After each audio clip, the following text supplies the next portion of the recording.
கேள்வி பார்வையாளருக்கு வணக்கம். இந்த நேர்காணலில் நாம் சந்திக்க இருக்கும் சிறப்பு விருந்தினர் அண்ணா திராவிட மக்கள் முன்னேற்ற கழகத்தின் பொதுச் செயலாளர் வழக்கறிஞர் பசுமன் பாண்டியன் அவர்கள். சார் வணக்கம். வணக்கம். கட்சிக்குள்ள உட்கட்சி பூசல் என்ற இதனை வெடித்திருக்குது. குறிப்பாக பார்த்தோம்னா பாமகவோட தலைவரே நான் தான், அன்புமணி இனிமேல் செயல் தலைவர் தான், உனக்கு தலைவர் கொடுத்ததெல்லாம் போதுன்ற மாதிரியான ஒரு கருத்தை நிறுவனராக இருந்த அந்த கட்சியை துவங்கினவராக இருந்த ராமதாஸ் அவர்கள் இன்னைக்கு கூறியிருக்காங்க.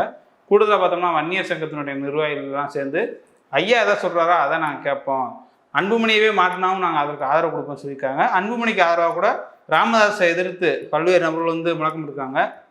குறிப்பாக பார்த்தோம்னா அந்த கட்சியினுடைய பொருளாளராக இருக்கக்கூடிய திலகபம்மா கூட இது ஒரு ஜனநாயக படுகொலைன்னு சொல்லியிருக்காங்க. இந்த சம்பவத்தை நீங்கள் எப்படி சார் பார்க்குறீங்க? அதாவது மாவு ஐயா மாவு, அவர் தோசையை பிரட்டி போடுவான், இங்கிட்டு பிரட்டியும் போடலாம், இட்லியாகவும் வைக்கலாம். அதனால் நிறுவனர் ஐயா நம்முடைய ராமதாஸ் தான். ஒரு பின்தங்கிய மிக மிக பின்தங்கிய சமூகத்தில் பிறந்து மருத்துவராகி திண்டிவனம் பகுதியில் மிக மிக பின்தங்கிய சமூகம் வன்னியர் சமூகம், அந்த சமூகத்திற்காக சமூக நீதிக்காக போராடிய ஒரு தலைவர் தான் ராமதாஸ் அவர்கள். அதில் எனக்கு மாறுபட்ட கருத்து இல்லை. தலித்தை முதலமைச்சராக்க வேண்டும் என்று சமூக நீதி பேசியவர், பெரியாரை ஏற்றுக்கொண்டவர், மார்க்ஸை ஏற்றுக்கொண்டவர், தூய தமிழ் பேசக்கூடிய அமைப்பை பசுமை தாயகம் போன்ற பல்வேறு விதமான நல்ல கருத்துக்களை, நல்ல விதைகளை, கொள்கை விதைகளை விதைத்தவர் தான் ராமதாஸ் அவர்கள். உயர்ந்த சிந்தனையோடு சமூக நீதி சிந்தனையோடு களத்திற்கு வந்தார். அவர் சொன்னார், நான் என்றைக்கும் கட்சியின் தலைவராகவோ சங்கத்திற்கு நிர்வாகியாகவோ நான் வரமாட்டேன். இரண்டாவதாக என் குடும்பத்தினர் யாரும் வரமாட்டார்கள். மூன்றாவதாக சட்டமன்ற உறுப்பினராக நாடாளுமன்ற உறுப்பினராக வரமாட்டோம், வந்தால் முச்சந்தியில் வைத்து என்னை சாட்டையால் அடிங்கள், சவுக்கால் அடிங்கள் அப்படின்லாம் பேசினார் ஐயா.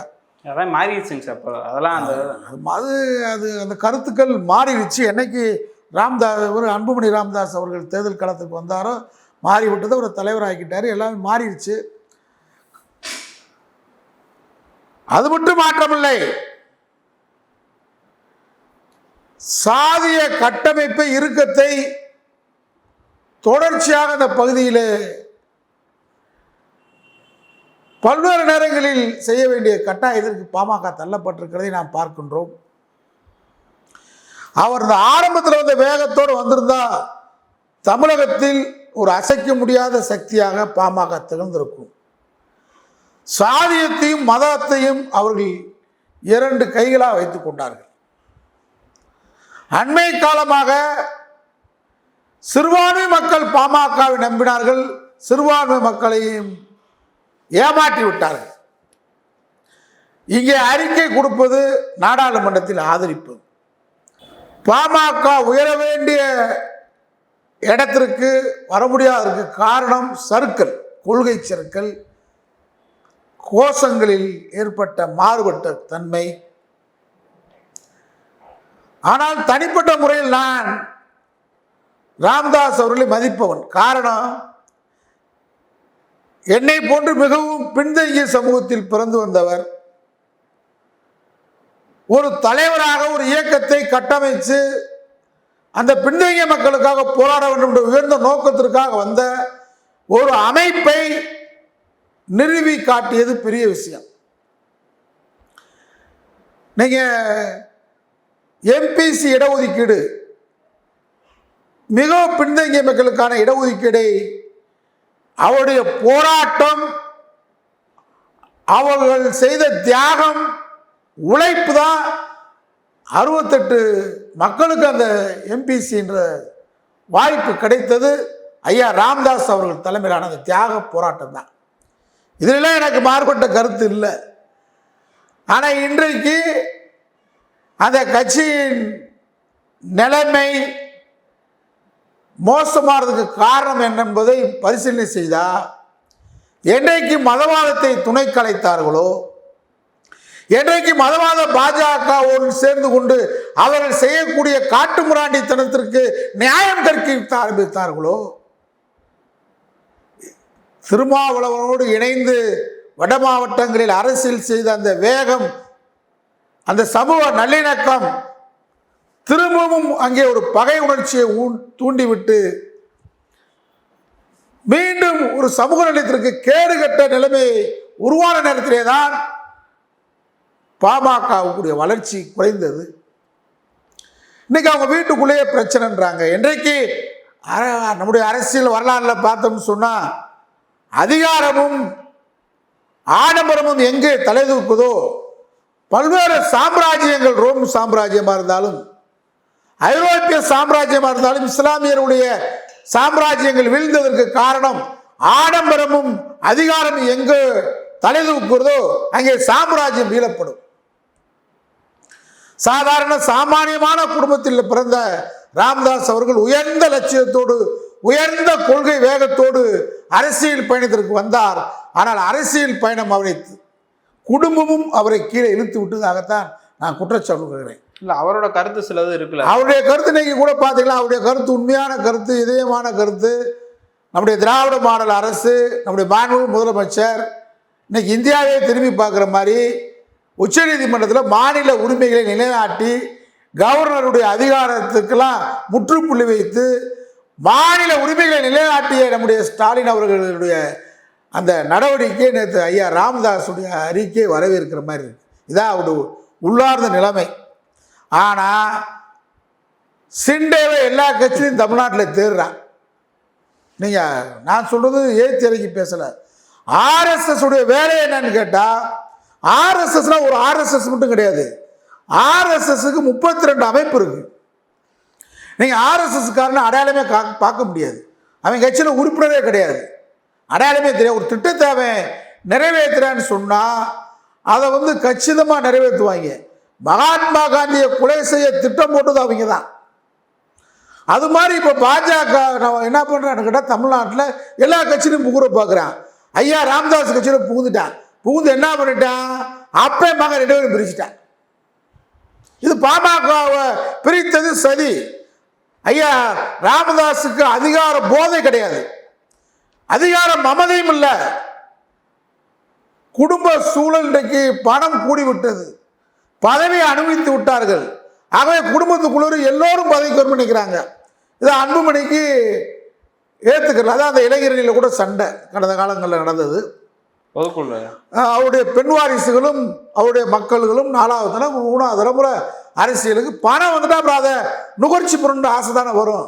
பணமும் அதிகாரம் என்ன செய்யும், குடும்ப பாசத்தை துறக்கும், குடும்ப உறவுகளை துறக்கும், கொள்கையை துறக்கும்.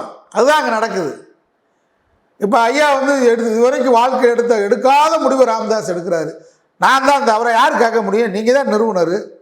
அதான் தோசை உங்கள் கையில் இருக்குது, நீங்கள் இப்படியும் போடலாம், அன்புமணி ராமதாஸ் தோசையை போடலாம், திரும்பி போட்டு ஐயா ராமதாஸ் தோசை ஆக்கலாம். அதனால் ஐயா எடுத்திருக்கிற முடிவு என்னன்னு கேட்டால், அவர் தான் நிறுவனர், அவர் தான் கஷ்டப்பட்டவர், உழைத்தவர், இந்த மக்களை அணிதிரட்டியவர், சமூக நீதிக்காக போராடியவர். ஆனால் அதெல்லாம் இன்றைக்கு கரைந்து, என்றைக்கு நீங்கள் சாதிவாரி இடஒதுக்கீடு வேண்டும் என்று கோரிக்கை வைத்தீர்களோ அந்த கோரிக்கைக்கு எதிராக இருப்பவர் யார், அந்த கோரிக்கையை நிறைவேற்றாது யார், பாஜக ஆர்எஸ்எஸ் கூட்டம். இடஒதுக்கீடு கொள்கைக்கு எதிரானது பாஜக ஆர்எஸ்எஸ் கூட்டம். சாதிவாரி இடஒதுக்கீடு வேண்டும் என்று சொல்லுவார் நம்முடைய திராவிட மாடல் முதலமைச்சர் ஸ்டாலின், திராவிட முன்னேற்ற கழகம், இந்த அரசு. அப்ப நீங்க ஆதரிக்க வேண்டியது யார், நீங்க எங்க நிக்கணும், வரலாற்று கட்டாயம். நாளைய தலைமுறை ஐயா ராமதாஸையும் பாமகவை ஏற்றுக்கிறோம்டா, நீங்க வரலாற்று பிழை பண்ணிட்டீங்க, வரலாற்று தவறுகள் பண்றீங்க. அந்த வரலாற்று தவறு தான் பாமக நம்முடைய இடஒதுக்கீடுக்கு எதிராக, நம்முடைய சமூகத்துக்கு எதிராக கூடிய பாஜக கூட அணிவகுத்தது மக்கள் ஏற்றுக்கொள்ளவில்லை. இது ஒரு பக்கம். நீங்க இப்ப நிக்க வேண்டிய இடம் எங்க இருக்கணும், எவ்வளவு பெரிய சமூக நீதி, மார்க்ஸை கரைத்து குடித்தவர், பெரியாருடைய சிந்தனை ஏற்றுக்கொண்டவர், முழுமையான தமிழ் பற்றாளர். நீங்க நிற்க வேண்டிய இடம் இன்றைக்கு தமிழக களத்திலே, சமூக நீதி களத்திலே, அரசியல் களத்திலே நீங்கள் நிற்க வேண்டிய இடம் இன்னைக்கு திராவிட மாடலை ஆதரித்திருக்கணும். இதை கெடுக்கிறதுக்கு தான் உங்க வீட்டுக்குள்ளே ஆர்எஸ்எஸ் காரை வேலை என்னன்னு கேட்டா, ஒரு வீட்டில் அண்ணன் தம்பி 2 பேரும் ஒன்றா இருக்கக்கூடாது, புருஷன் முன்னாடி ஒன்றா இருக்கக்கூடாது. பாருங்க, இப்போ கன்னியாகுமரியில் ஒரு பாஜக மகளிரணி தலைவி வீட்டுக்கு ஒரு மாவட்ட தலைவரை கூட்டி போயிருக்காரு. கணவனுக்கு முன்னாடி அந்த தலைவியை முத்தம் கொடுத்துருக்கான். இதுதான் பாஜக ஆர்எஸ்எஸ் வேலை. குடும்பத்தை ரெண்டாக்குறது, பொண்டாட்டி புருஷனை பிரிக்கிறது, அப்ப மகனை பிரிக்கிறது, கட்சியை உடைக்கிறது, சிண்டேக்களை உருவாக்குவது, எட்டப்பெண்களை உருவாக்குவது, உடையணத்தை உருவாக்குவது, இதுதான் ஆர்எஸ்எஸ் பாஜக வேலை. தமிழ்நாட்டில் எல்லா கட்சியும் அவன் உடைக்கலான்னு பார்த்தான், அது எங்கும் நடக்கலை. ஐயா கட்சியில் ஐயாவுக்கு வயசாயிருச்சே தவிர இன்னும் தெளிவோடு இருக்கிறார், உறுதியோடு இருக்கிறார். அவர் அறிக்கை அன்புமணி அறிக்கை வேற மாதிரி இருக்கு. எப்படி இருக்குன்னா, ஆர்எஸ்எஸ் பாஜக இந்த களவாணிப்பையில் ஆதரிக்கிற மாதிரி இருக்கு. அதிகார போதை அவருக்கு வந்துருச்சு. ஆனா ஐயா ராமதாஸ் அடிப்படை சித்தாந்தவாதி. அவர் திராவிட முன்னேற்ற கழக கூட்டணி ஆதரிக்க வேண்டிய கட்டாயத்துக்கு தள்ளப்படுறாரு. அப்படி வந்தா மறுபடியும் சமூக நல்லிணக்கம் வட மாவட்டத்தில் வளரும். அப்ப சமூக நல்லிணக்கம் வளரும்னா பாஜகவை நீங்க தூக்கிறீங்க. மீண்டும் நம்முடைய தலித்து அரசியலை கையில் நீங்க எடுக்கணும், சமூக நல்லிணத்துக்கு பாடுபடணும். அப்படி ஒரு காலகட்டம் வந்தாதான் பாமகவுக்கு மீண்டும் புத்துயிர், மீண்டும் ஒரு புனரமைப்பு அந்த அமைப்புக்கு கிடைக்கும். இதை ராமதாஸ் விரும்புகிறார் என்று நான் கருதுகிறேன். ஆனால் அன்புமணி ராமதாஸ் கார்ப்பரேட் கலாச்சாரத்தை நோக்கி பேசுவது ஒன்று, மேடையில் ஆதரிப்பது பாஜகவை. நீட் இங்க எதுக்கிறது, அங்க நாடாளுமன்றத்தில் ஆதரிக்கிறது. வக்ப கீழே எதுக்கிறது, அங்க ஆதரிக்கிறது. இல்ல இப்ப உங்களே ஒத்துக்கலையே. இந்த மாதிரியான பிரச்சனைகள் தொடர்ந்து வந்துகிட்டே இருக்கிறது. எதிர்காலத்தில் வந்து எப்படி இருந்தாலும் பணம் கூடிவிட்டது, அதிகார போதை தலைக்கேறி விட்டால் அந்த இயக்கம் காணாமல் போகும். ஆனால் வரலாற்றில் பாமக சமூக நீதிக்காக போராடிய இயக்கம், அந்த இயக்கம் இருக்க வேண்டும், நிலைத்திருக்கணும் களத்தில் அப்படின்றது என்னுடைய விருப்பம். ஐயா ராமதாஸ் அவர்களுக்கு இன்றைக்கு ஒரு தர்மச்சக்கரமான சூழ்நிலையை குடும்பத்துக்குள்ளேயே உருவாக்கி விட்டார்கள். இந்த யாரோ அவங்க 2 பேரும் ஆதரிக்க போகிறோம். சந்தர்ப்பவாதி சூழ்நிலை வந்தால் குடும்பத்தில் 2 பேரும் இந்த பக்கம் பிரிக்கிறதுக்கு சதியாகிடுவாங்க, சதிகாரையும் கூடிடுவான். இன்னைக்கு சதிகாரம் தான் இருக்கு அதிகமாக, ஒன்றா இருக்கிறத யாரும் விரும்பலை. அதனால இன்றைக்கு அரசியல் களத்தில் பாமக மீண்டும் தலை தூக்கணும்டா, சாதியவாதத்தை முழுமையாக ஒழிக்கின்ற, மதவாதத்தை முழுமையாக ஒழிக்கின்ற திராவிட மாடலை, முற்போக்கு சக்தியை, மத நல்லிணக்கத்தை, பாஜக கொண்டு வருகின்ற சிறுபான்மை மக்களுக்கு எதிரான அனைத்து நடவடிக்கையும் துணிச்சலோடு மீண்டும் ஐயா ராமதாஸ் அரசியல் களத்தில், சமூக நீதி களத்தில் போராட வேண்டும். பையன் சரியில்லை, அப்போ வேற தலைவரை உருவாக்குங்க. ஐயாவே தலைவர் நீங்க சொல்லிட்டார், வரவேற்கிறோம், வாழ்த்துறோம், பாராட்டுறோம். ஆனால் சமூக நீதி தலைவராக நீங்க பரிணமிக்க வேண்டும். சாதிய மத நல்லிணக்கத்திற்கு உருவாக வேண்டும். சாதியத்தை தூக்கிறியக்கூடிய அமைப்பாக வரணும். நீங்கள் இப்போ அண்மையில் கூட ஒரு ஆர்ப்பாட்டம் பார்த்தேன், 1.25 ரூபாய்க்கு பிராதவனாக கூட்டு ஆர்ப்பாட்டம் பண்ணிக்கிட்டு இருக்கீங்க சாதியின் பேரால. சாதி தமிழக களத்தில் சாதிச்சிருக்காயா? நீங்க வெற்றி பெற முடியுமா? சாதி என்பது நம்முடைய மக்களுக்கு பொருளாதார ரீதியாக, கல்வி ரீதியாக, வேலை வாய்ப்பு, இடஒதுக்கீடு பெறுவதற்காக ஒரு குறியீடு. ஆனால் ஆண்ட ஜாதி, ஆளாத ஜாதி, போன ஜாதி, கீழ் ஜாதி பேசணும். அப்படி ஒரு முத்திரை பாமக குத்த வேண்டிய சூழ்நிலை நீங்களே உருவாக்கிட்டீங்க. அந்த முத்திரையிலிருந்து வெளியேறணும். அப்படி ஒரு சூழல் உங்களுக்கு உருவாயிருக்கு. நீங்களே தலைவர் அதிகாரத்துக்கு வந்திருக்கீங்க. மீண்டும் பாமகவை ஒரு சமூக நீதி இயக்கமாக நிலைநிறுத்த வேண்டும். இந்த அரசியல் களத்தில் இன்றைக்கு சமூக நீதிக்கு எதிராக பெரிய கொடுங்கோல் இருக்கக்கூடிய பாஜக மதவாத சக்தியை வீழ்த்துவதற்கு ஐயா அவர்கள் சமூக நீதி களத்தில் நீடிக்க வேண்டும் என்பது என்னுடைய விருப்பம். நன்றி சார். நன்றி, வணக்கம்.